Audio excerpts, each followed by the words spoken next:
Your mind will press delete, and then you pick up the pieces before they knock on your door, baby. So pick up the pieces so they come knock on your door, baby. Pick up the pieces, pick up the pieces, pick up the pieces, pick up the pieces.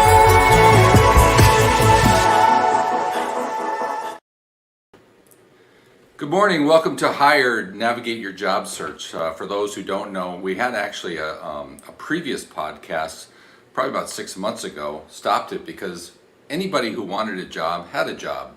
And then lo and behold, about 7 weeks after that, had a lot of inquiries. You're like, all these layoffs that were going on. They said, George, where is that? And I said, well, you can go on the old Facebook page of Hired, cut your career search time in half, or you can go on the YouTube page. And so after a little bit of contemplation, we decided, okay, well, we probably need to bring this back up and probably align it from a branding perspective along with the book. So here we are today. I want to turn around and bring in our guests, but before I do, I want to also introduce Jessica. George is a multifaceted powerhouse behind Jess Get Hired. She's also the podcaster of that, with a diverse professional background spanning retail management, account management, business development, talent development, consulting, recruiting. Jessica brings over 20 years of invaluable industry experience. She is a seasoned talent acquisition leader that has made her mark in the various sectors and specializing in consulting private equity-backed companies on their talent growth strategy. So welcome today, Jessica. Good morning. Good morning. Put you over here. All right. So tell us what's going on, because you're calling us from the sunny state of Florida. It's more like the hot and muggy state of Florida because as soon as you wake up, you're sweating.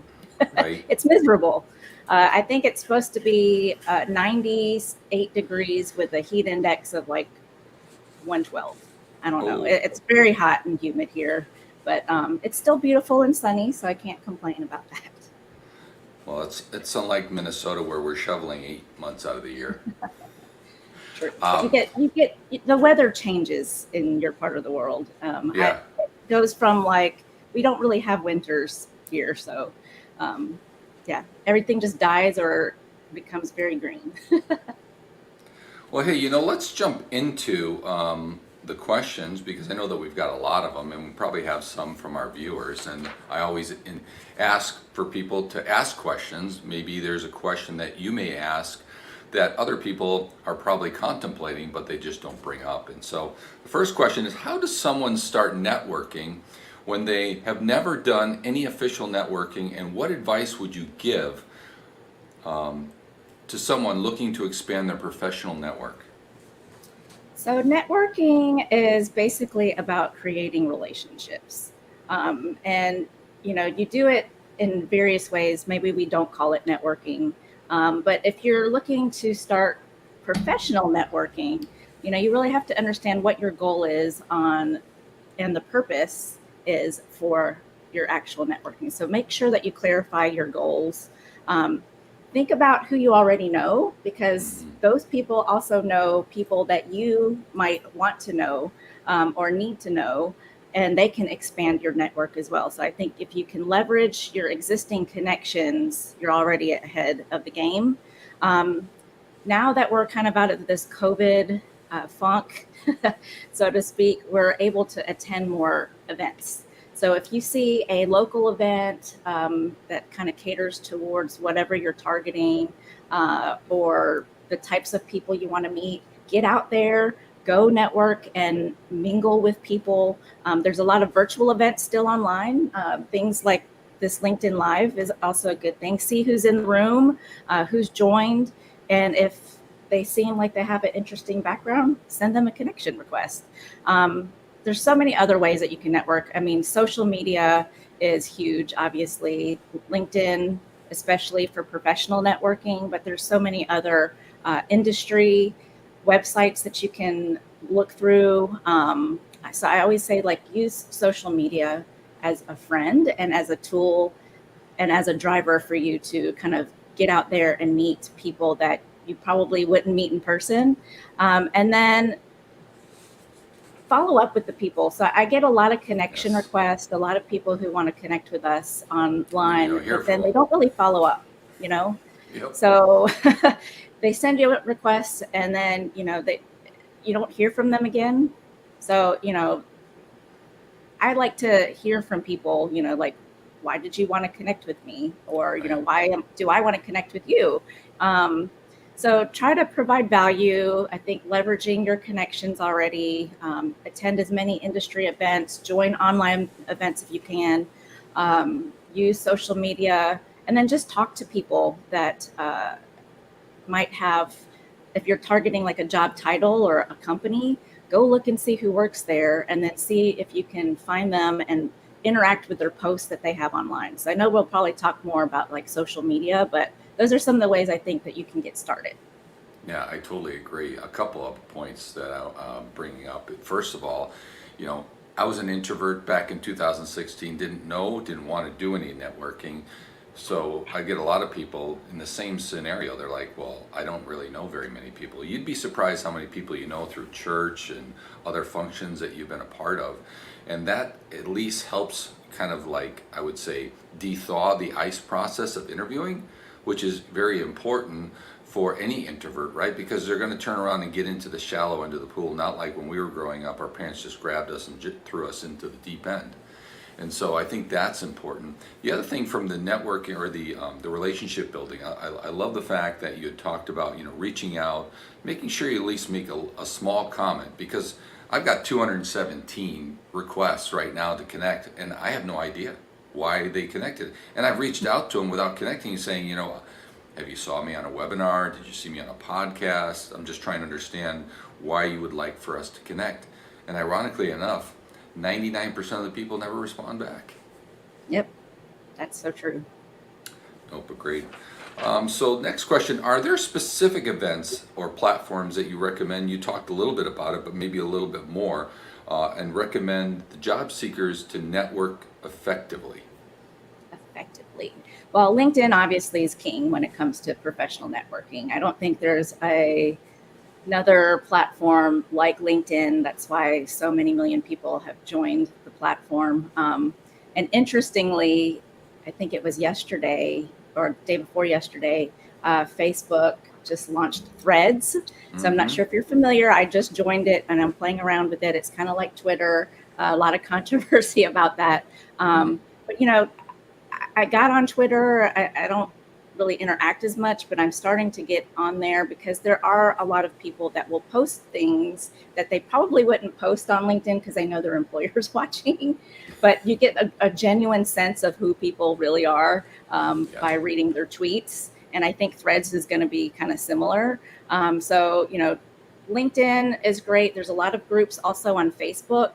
I know there's a lot of industry people who have their own groups. So if there's someone that you like and you follow, or a company that you follow, see if they have a group. A lot of local groups also, and I alluded to like networking online. That's a great way to meet people in your local area. You can just type in your city and then type in like jobs, or your city and then like marketing or whatever you're targeting, and you'll find groups that way. There's also a few other things that I'm experimenting with. There's something called Alignable and Meetup. Those are other platforms that I've tinkered with, but there are a lot of people that are on those as well, just looking to find people to network with. So I would just kind of experiment, but definitely LinkedIn is where you should be. No, I agree. To that point, I was helping a gentleman that's out in California, and he's like, I'm struggling to find people to network with in my industry, my background, and kind of the roles that I'm looking for. And I said, okay, well, I actually just went on his LinkedIn profile. I said, you realize the college that you graduated from has an alumni section. You can go in there, filter out, and you can find that out of the 25,000 people that are alumni, there's 1,000 CEOs living right in your ballpark, right? And then you can reach out to your earlier comment, reach out, say, hey, listen, you know what? I noticed that we both, graduated from the same college. I'd love to turn around and talk to you, 20 minutes or whatever. And that's how the relationship starts. But again, a lot of times people just don't realize the reach that they actually do have, especially with using LinkedIn. Sure. Very So so we're going to shift gears a little bit in terms of personal branding, which is also one of your fortes. Is what are some of the elements that job search candidates should focus on to create a strong and a memorable brand? So you are basically your own company. So you're the CEO of your brand. So I am the CEO of Jessica Fiesta George, and whatever comes from that is what I develop from that. So you're telling your story. So I always try to tell people, like, you are a business. We all are here to make money. We're all here to feed our families, and we all have purpose in life, right? So you are your brand. So in order to do that, you have to really define what your purpose is, what your end goal is, and then find out and figure out who your audience is. So you need to clarify what that goal is, and then try to target your specific audience. And again, that goes back to networking. So if you start adding people into your network, you start building your brand, because people surround themselves with people that they want to be associated with, right? So Right. also, I think just creating a really valuable personal proposition as far as like what sets you apart from other people. Why should people buy into your brand, so to speak?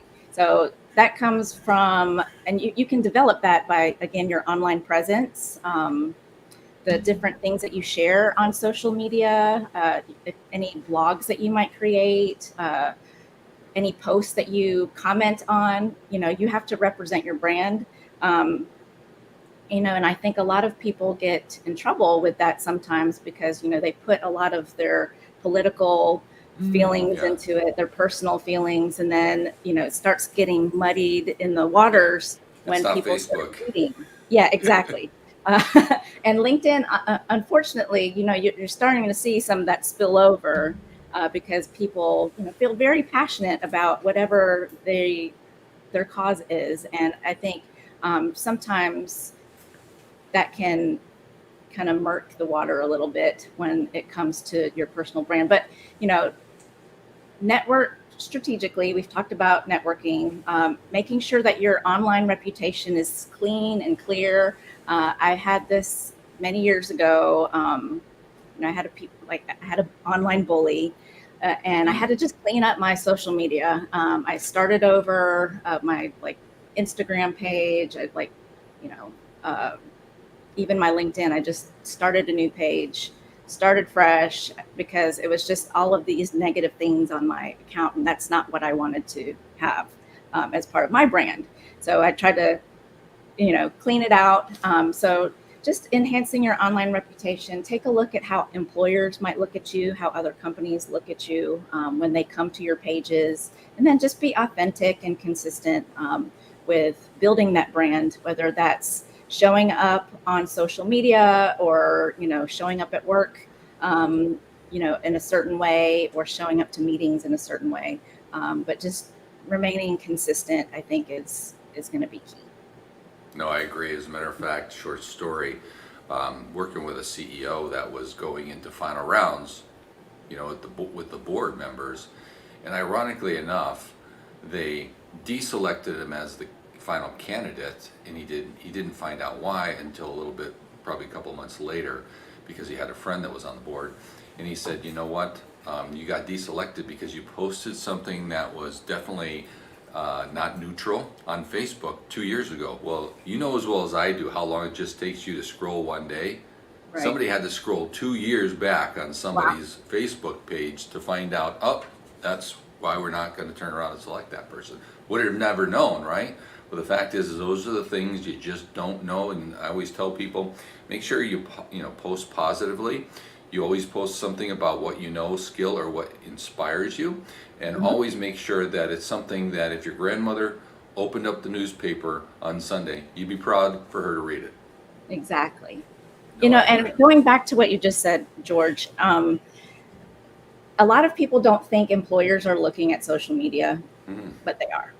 You know, that's the reality of it. The first thing that whenever I send a profile to a hiring manager, I send them the LinkedIn profile link. So they're looking to see like how active are they, you know, what kinds of things are they posting. Now it doesn't go into the hiring decision, obviously, but you know, it gives them a quick preview of the type of person you are before they actually pick up the phone to call you. So if you don't think people are looking at your social media, they are, because it's just another way for people to kind of learn the person behind the resume. No, I agree. It actually leads right into the next question. You know, what role does online presence and digital reputation play in today's job market? How can job seekers optimize their online presence to stand out from competitors? Because it's a tough out. It's really tough out there right now, especially the last 6 months with all these layoffs. Right? There's a lot more people unemployed looking for opportunities. So interestingly, I think when I started this podcast, I didn't think anybody would listen. And it was episode 3. I said, Your LinkedIn profile sucks. And that was the title of my podcast episode. And I talked about how to enhance your LinkedIn profile. And after that, I just got so many questions. And then, like, people wanted me to do LinkedIn coaching. And that's not really what I do, but I didn't mind doing it because I feel passionate about making sure people have the right online presence, especially as a recruiter and as a hiring manager. So some of the things that I think job seekers can do to leverage their social media platform, just make sure like you have a photo on your LinkedIn profile or on Facebook or whatever. It's not a picture of your dog. It's not a picture of, um, you know, You a out with the grass and boys, field. right? One Yeah. Saturday night, right? Yeah, exactly. No shot, you know, you doing shots.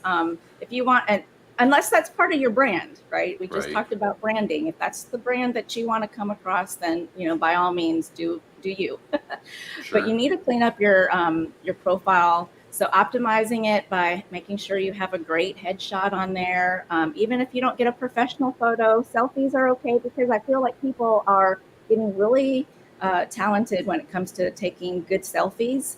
Mm-hmm. And then, you know, the heavy filters, that doesn't work because when we call you and you do a Zoom or you do a Teams meeting and they pop up on the screen and you're like, whoa, that's not the same person that I just saw.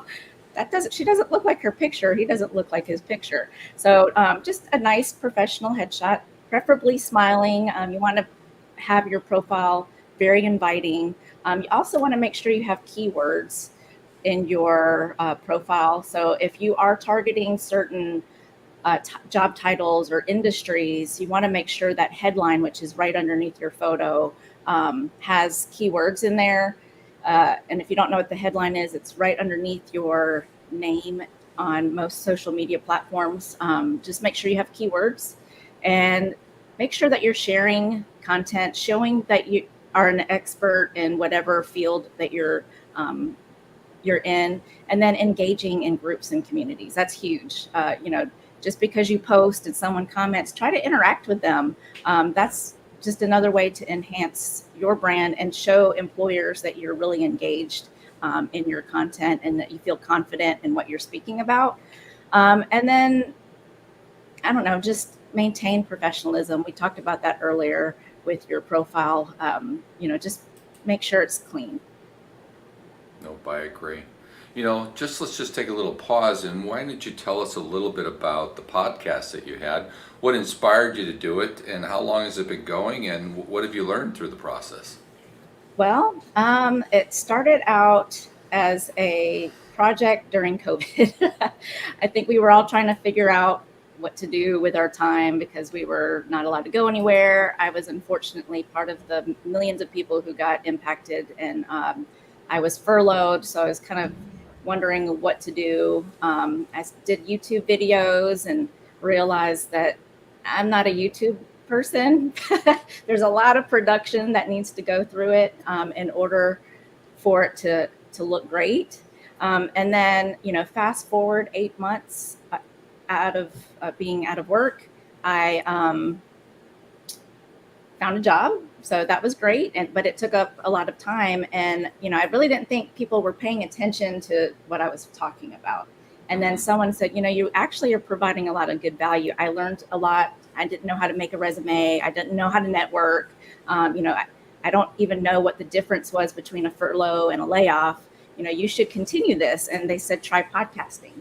So I was like, okay, well, I guess I could try it and just see if anybody listens. So I said, if I just put this together and anybody listens and it can help one person, to me, it's worth it. So I started the podcast about 2 years ago. And like I said, episode 3 is kind of where it took off because I got so many comments and feedback and connections from just that one little episode. And then it kind of took off from there. And I get to interview people in the industry. You're coming up next on my show as well. So I'm excited about that. But I get to, and that's my way of not only branding myself, but it's also a way for me to learn because I'm learning from people just like you. And then all of the guests that have been on my show are, founders. They created job boards and they're like HR technology people, career coaches, and these are people that I probably would have never met if I didn't have that platform. So I'm very fortunate that, I've continued it. And it's gaining a lot of traction. I'm like over 50 episodes now, and I've got a handful more coming. I think our episode probably will air in like August, September. I've got sponsors now, so it's like that's great. Starting to bloom. So I'm really excited about that, and very fortunate to have just people who are willing to even listen to me. Oh, agreed. One question is, what strategies or techniques would you suggest for job seekers to make lasting impressions during network events and conferences? So I do have an episode on that. So, another pitch back to my podcast. And I did post your LinkedIn profile on there. So everybody, I would suggest to go to Jess and follow her and get most updates as far as the podcast. The more tools that you can get, especially if they're open and free. It's ironic that how very few people actually will do it. That's true. Well, I do have an episode on this, but, in order for you to kind of make that lasting impression, I think you need to get out of your comfort zone. I am like you. I mean, a lot of people think that, wow, she has a podcast. She's out there on social media. She's like an extrovert. I wasn't always this way, and sometimes I revert back to being an introvert. I don't like, it takes a lot for me to get out of my comfort zone, and especially at conferences or when I'm at meetings and stuff. So you have to kind of get out of that comfort zone. Prepare your elevator pitch. So as soon as someone says, tell me about yourself, or, what is your brand about, your company about, what do you do? You should have a pretty good elevator pitch. So practice what that is. So I think if you can sum up what you do, what your purpose is for being at that event, what you're looking to get out of it, and the type of connection you want from that person you're talking to. If you can sum that up in like a 30-second elevator pitch, I think that's key. And then make yourself approachable. Watch your body language. I know sometimes we see people like crossing their arms, looking away, on their phone, not engaged at all. So It doesn't make it seem like you even want to network with someone. So, be aware of like you always looking down at your phone. And then I think you just build relationships over time. If you meet someone that you like at a networking event, invite them to coffee, sit down and ask them to go to lunch with you. And then, we talked about the follow-up. Write down one thing that I do when I meet people at conferences. I'm really bad with names. I'm good with faces, but as soon as you tell me your name, sometimes I'll forget. So I will get on my phone real quick, and in my notes section, I'll write like their name and maybe like something I'll remember, whether it's that, people talk about their family, their pets, or what they did over the weekend. So I'll like jot down like a note or two, so that when I go back to follow up with them, it kind of jogs my memory who they are, and then it shows them that I was paying attention. Um, so those are some things that I think will help you, I guess, stand out if you're networking or at any type of event. No, great response. When it comes to, so we're going to switch gears again. We're going to get Okay. into some of the negotiations, right? So when it comes to negotiating offer packages, what are some important factors that job seekers should consider before entering into the negotiation? Ooh, this one can take a while, but um, I think the most important thing when it comes to negotiating is really have a heart to heart with yourself and know what you're really worth. We all, of course, I would love to make, $250,000 because I feel like I'm worth it. But my experience, my background, my skills probably aren't quite there at the, that level yet. So you can't go in expecting like, okay, well, they're gonna have to pay me the top of the range because, like I've got all the experience in the world. You have to really look in the mirror and have an honest look at yourself to assess truly what you are worth. Okay, and if you think that you're worth $250,000 and they deserve it, maybe you need to apply for those types of jobs and see what kind of feedback. But the key, I think, is just not only understanding your experience and your background, but just doing the research. There's a lot of things that you can find online to understand what the company is paying, but also not every company is a Google or a Twitter or a Facebook and can pay you Six based figures. on, based on the title that you have. So smaller companies don't have that budget. So if you're coming from an Amazon and you were, a manager at an Amazon location or, at the corporate headquarters, a manager at a smaller company somewhere else might not be the same, unfortunately. So, you just got to do your research on the company size. You can find all of that by just doing a Google search. I caution people on using things like Glassdoor and some of the other online tools because that is data that is inputted by people. And sometimes people are not honest when it comes to how much money they actually make, and it kind of inflates the numbers sometimes. So, use it with caution, but know that there's a sliding scale based on your experience. Ask people, sometimes I just flat out ask sometimes, do you know what this position pays? Go on LinkedIn, find out who works there. Sometimes, more people are open these days to talk about salary than they were, when I started entering into the workforce. So you can find out a lot just by talking to people. And then like the Department of Labor, does different surveys every year. So you can also find, I think, more quality data if you visit that site too. But there's a lot of public info. You can talk to people, but just really do your research and have a hard look at yourself. No, those are great points. Actually answers a couple other questions. But here, are there common mistakes or pitfalls that job seekers should avoid when it comes to negotiating the offer? Yeah, I think it goes back to some of the things that I said, not doing enough research on the company itself, the type of responsibilities you would be doing, and then really just focusing only on the dollar amount and not really looking at the entire compensation package. Sometimes, your base salary is great, but what are the other perks? Am I going to have to pay for insurance, and how much is that going to cost me? Because even though I might be getting a $20,000 increase, if I'm going to end up paying a high amount on insurance, then that kind of negates that raise that you just got, right?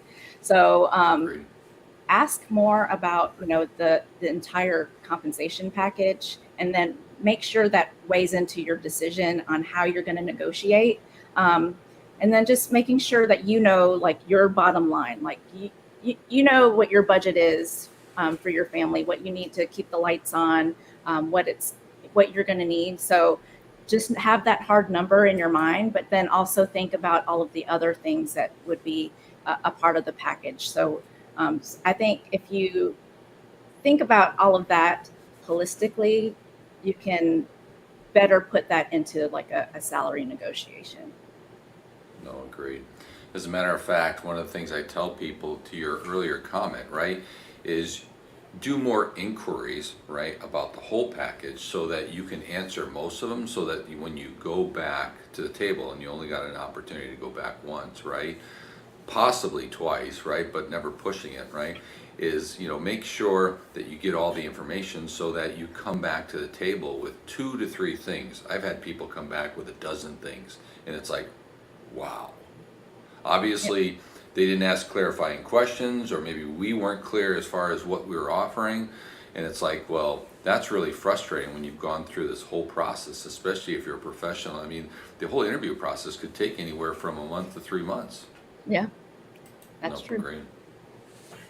Are there any common what advice would you give to job seekers who are hesitant or unsure about negotiating their offers?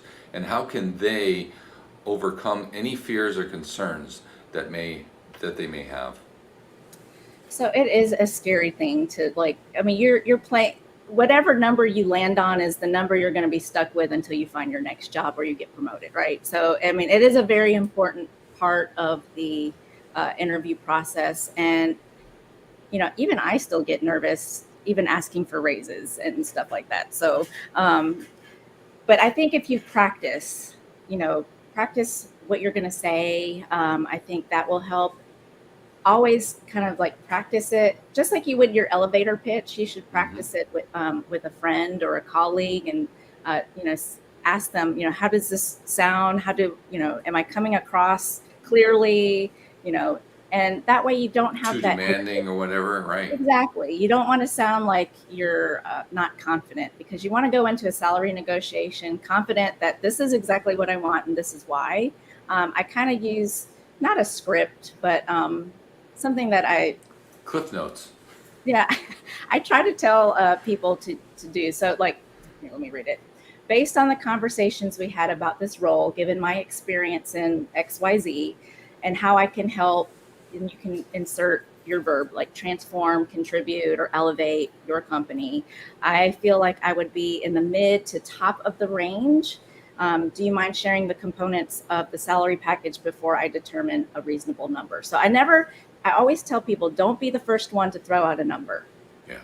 Let them kind of give you what that range is. And you should have already gotten this before we got to the offer stage, like you mentioned. But, some companies they kind of wait and see, how the interview process goes. But, practice so that way you sound confident.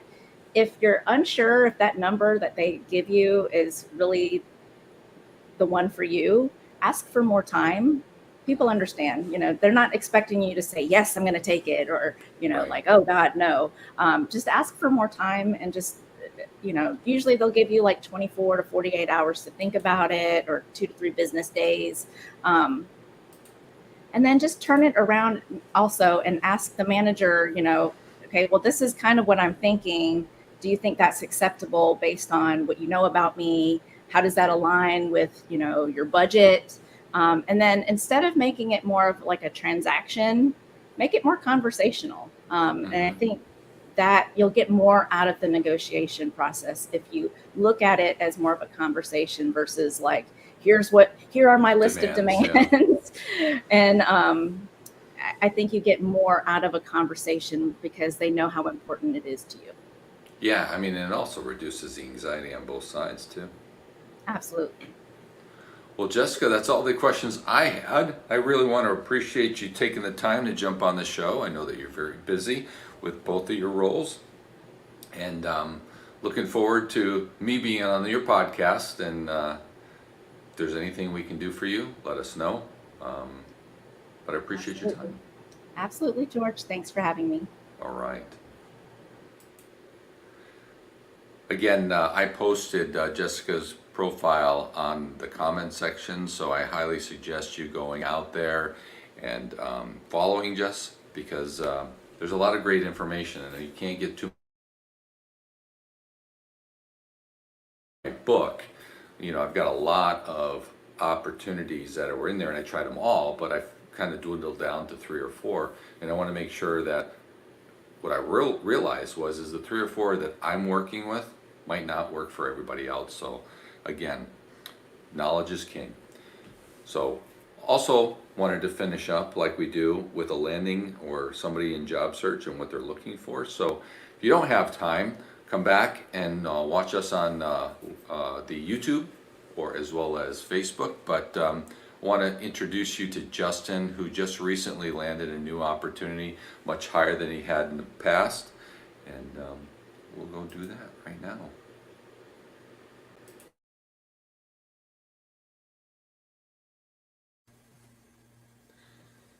Good morning. This is part of the show I really love best. It's really kind of taking one individual's perspective, whether they're in job transition or they've actually had a successful landing. And today is a really great one because we actually have a viewer that landed. And we want to ask him a couple of questions at what made him successful and what barriers that he may have seen that could help you cut your career search time in half. So I want to welcome to the show Justin Van. I'm going to probably mess this up though, Justin. Justin Van Buskam. That's right on. I was going to let you just run with it. I wasn't going to jump in there. Well done. Well done. All right. Well, hey, thank you, and also congratulations on your new role. So before we go into it, let's just tell me a little bit about your new role versus your old roles and what's going on. Yeah, let me first start by saying thank you. You were involved in that process. Your book helped me along that process as well. Little book plug there for Hired and Cutting Your Job Search in Half. But I got a job with a company called Runnings. We're a farm and fleet type store, operate out of Marshall. It's a position director of supply chain and distribution. So we've got distribution centers across the United States, and I oversee that part of it. And then, of course, logistics and transportation that go with that. We're up to 80 stores. In fact, the day that I got here, we acquired another 22 stores plus a distribution center that they failed to tell me about when I was interviewing. So it was quite the surprise, and has been a really great project here. But so it's a great company, private company. It's a family-owned business for 76 years. So really enjoying it. The culture here is it's absolutely incredible. The people that I've met and the people that I work for, and of course the president is all about the family and having this. It's a family-run business, so it's been quite a treat coming here and learning how to run a successful business and keeping a good culture. Well, that's a huge step, because prior to you were an operations manager. This is your first director role, and I really congratulate you. So, going into the first question, during your job search journey, what was the best advice you ever received that helped you secure a position, or this position, let's say? Well, I think the best advice I got is I was really nervous going in. When you're networking, your network's your most important thing. I think the statistics say about anywhere from 70 to 80% of jobs are found out of networking. So building that network, and I'll get into that just a little bit here. But the thing is, so many people are willing to help out, and that was something when you and I met that you told me, and something for veterans in particular. I wanted to point that out. I'm a veteran, and I found that. Thank you for your service. I appreciate that, and thank you, sir. But for veterans, it's a fraternity, and it's a powerful fraternity, and every one of us, including myself, are always willing to help out. So, but even still, just in general, even if people don't know that, or people that I've talked to through networking, people are always willing to help. And so I'm kind of full of statistics here, but like last year, there was a Gallup report that said that 50% of workers felt stressed at their job, 60% of people were emotionally detached, and 19% being miserable. So, when you're networking and you're trying to help people, you have to take that step, or I had to take that step of trying to find where I can help them. And I went into all of those meetings as I got better at networking, talking about how can I help you? And so, and that can be a scary thing when you're meeting with CEOs and vice presidents. And as you said, I was an operations manager prior to getting here. So that's a pretty big step.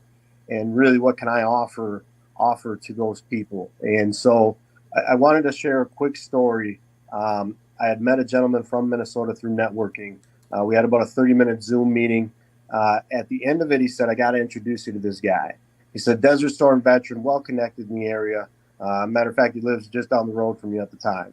And he says, "But you got to be prepared. He only meets at 6:30 in the morning prior to driving to work and eating prayer, or driving to work. So he meets you in Eden Prairie." I said, "Okay, I'll do it." He said, "His name's George Murray." Well, that's you, I know duh. that guy. Yeah, right. But so if you haven't done Coffee with George, by the way, probably should sign yourself up. But so we had a regular network meeting, shared some war stories, talked about your days at Amazon, talked about things like getting my name out there, knowing where I want to go, what I want to do, having some direct or a vision of where I want to go to help the person helping me network, point me in the right direction. But at the end of it, you referred me to another person. I'm going to name drop here, Eric Therwanger, who's been on your show before, I think just a week or so. He's a great guy, even though he's a Marine. He's a great guy. Yeah, it's okay. He draws with color. He writes with coloring crayons, but it's fine. But and if you haven't seen his state for your audience, if you haven't seen the Think Great presentation, you got to go see it. It's inspiring. Yeah, he's a great guy. Motivational. But my point being here, I think I lost count at 25 different connections after years of my meeting, based off of me meeting you, and then the people you took me to, and then just continued on. I was going to Eric's presentations. I was going to networking events all around the Minnesota area. One of the things that was important was staying in the Minnesota area, near my family. My family and I are very close, so I didn't want to leave. But and you, along with your network that you took me into, helped me do that. And so, kind of circling this around, going back to the quid quo pro. I didn't have anything to offer you, but what your ask wasn't for a job. Your ask was for some help or some feedback on some of the things you were working on with your other business here. And so those are the types of things of working with each other and for each other. Again, the quid quo pro type of thing. So I'd encourage you to do that. And that was probably one of the most important things that I learned. Love the story, Justin. I appreciate it. And thank you for your time. And good luck with your new career. But before we go, is there anything else you would like to share to those that are in job search right now? Yeah. So the one thing I would tell you is have fun. And I know it sounds weird when people are up against the wall, struggling to make ends meet, the stress of finding a new job, some of the depression and things that go with it for people that get let go. But, there's so many great people out there. I've met 2 authors between you and Eric, CEOs, vice presidents, company owners. I rekindled friendships from 20, 30 years ago. And so now I've got a foundation in my network. And what I would tell you is start your network now. Don't wait till you are up against the wall. Don't wait till you get fired or until you're so unhappy with your job it's wrecking the rest of your personal life. And go out and do it now. And then your dream job will eventually pop up. It may not be out there right now, but it'll eventually pop up and be in the forefront of people's minds for when it does. Great information, Justin. Appreciate it. And again, good luck with your new role. Yep, I appreciate you too, sir. Thanks for having me. You're my